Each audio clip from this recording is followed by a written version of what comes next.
Namiss ko nga pala kumain ng spaghetti Filipino style at spring roll. Una, naglagay ng mantika, bawang, sibuyas, nilagay ang karne, sinangkot siya, nilagay ang gulay, celery at carrots, nilagay ang nor, seasoning powder, hotdog at sinangkot siya, nilagay na rin ang sauce, mekos.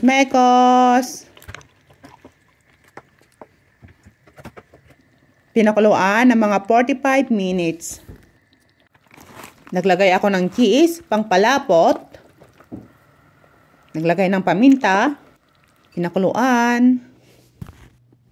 Sa spring roll, hindi ko na binidyoan kung paano ko tiniplahan yung filling. Sasabihin ko na lang, minced pork, carrots, celery, sibuyas, bawang, isang itlog, all-purpose flour, seasoning soy sauce, seasoning powder, at paminta.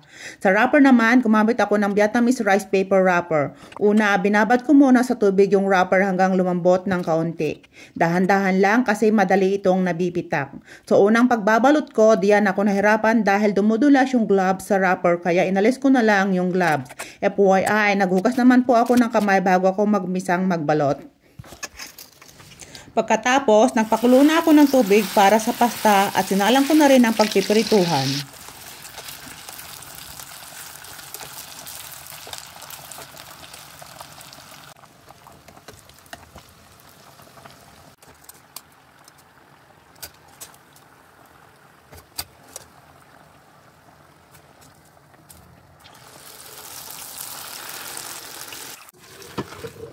Nung maluto na ang pasta, hindi na ako makapaghintay kaya naglagay na ako sa plato.